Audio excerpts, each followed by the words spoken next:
Chapitre 21. Job prit la parole et dit : « Écoutez, écoutez mes paroles, donnez-moi seulement cette consolation. Laissez-moi parler, je vous prie, et, quand j'aurai parlé, tu pourras te moquer. Est-ce contre un homme que se dirige ma plainte ? Et pourquoi mon âme ne serait-elle pas impatiente ? Regardez-moi, soyez étonnés, et mettez la main sur la bouche. Quand j'y pense, cela m'épouvante, et un tremblement saisit mon corps. Pourquoi les méchants vivent-ils ? Pourquoi les voit-on vieillir et accroître leur force ? Leur postérité s'affermit avec eux, et en leur présence, leurs rejetons prospèrent sous leurs yeux. Dans leur maison règne la paix, sans mélange de crainte. La verge de Dieu ne vient pas les frapper. Leurs taureaux sont vigoureux et féconds, leurs génisses conçoivent et n'avortent point. Ils laissent courir leurs enfants comme des brebis, et les enfants prennent leurs ébats.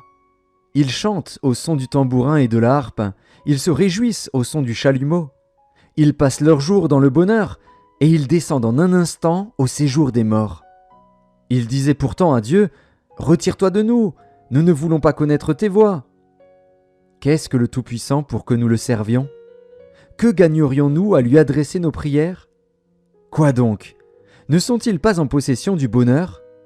Loin de moi le conseil des méchants. Mais arrive-t-il souvent que leurs lampes s'éteignent, que la misère fonde sur eux, que Dieu leur distribue leur part dans sa colère, qu'ils soient comme la paille emportée par le vent, comme la balle enlevée par le tourbillon ? Est-ce pour les fils que Dieu réserve le châtiment du Père ? Mais c'est lui que Dieu devrait punir, pour qu'il le sente. C'est lui qui devrait contempler sa propre ruine, c'est lui qui devrait boire la colère du Tout-Puissant. Car, que lui importe sa maison après lui, quand le nombre de ses mois est achevé ? Est-ce à Dieu qu'on donnera de la science, à lui qui gouverne les esprits célestes ? L'un meurt au sein du bien-être, de la paix et du bonheur, les flancs chargés de graisse et la moelle des os remplis de sève. L'autre meurt, l'amertume dans l'âme, sans avoir joui d'aucun bien. Et tous deux se couchent dans la poussière, tous deux deviennent la pâture des vers. Je sais bien quelles sont vos pensées, quel jugement inique vous portez sur moi. Vous dites : où est la maison de l'homme puissant ? Où est la tente qu'habitaient les impies ?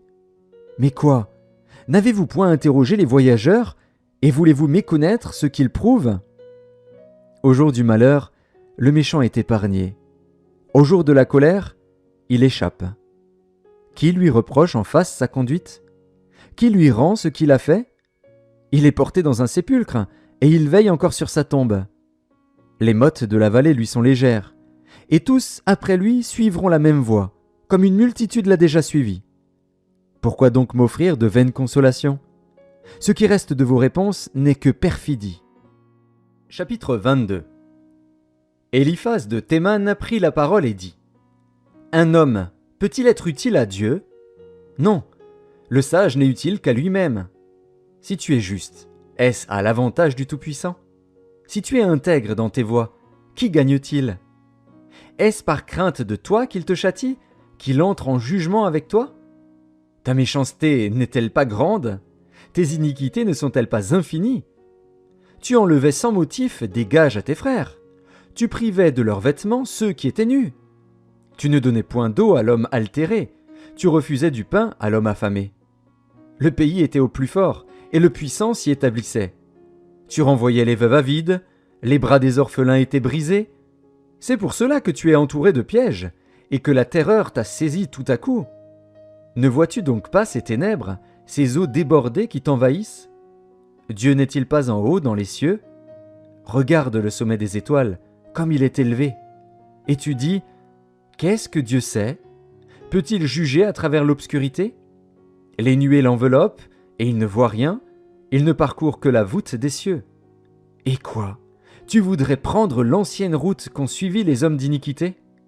Ils ont été emportés avant le temps, ils ont eu la durée d'un torrent qui s'écoule. Ils disaient à Dieu : retire-toi de nous, que peut faire pour nous le Tout-Puissant ? Dieu cependant avait rempli de bien leur maison. Loin de moi le conseil des méchants. Les justes, témoins de leur chute, se réjouiront, et l'innocent se moquera d'eux. Voilà nos adversaires anéantis. Voilà leur richesse dévorée par le feu. Attache-toi donc à Dieu, et tu auras la paix. Tu jouiras ainsi du bonheur. Reçois de sa bouche l'instruction, et mets dans ton cœur ses paroles. Tu seras rétabli, si tu reviens au Tout-Puissant, si tu éloignes l'iniquité de ta tente. Jette l'or dans la poussière, l'or d'Ophir parmi les cailloux des torrents. Et le Tout-Puissant sera ton or, ton argent, ta richesse. Alors tu feras du Tout-Puissant tes délices. Tu élèveras vers Dieu ta face. Tu le prieras, et il t'exaucera, et tu accompliras tes vœux. À tes résolutions répondra le succès. Sur tes sentiers brillera la lumière. Vienne l'humiliation. Tu prieras pour ton relèvement. Dieu secourt celui dont le regard est abattu. Il délivrera même le coupable, qui devra son salut à la pureté de tes mains. Chapitre 23. Job prit la parole et dit : Maintenant encore ma plainte est une révolte, mais la souffrance étouffe mes soupirs.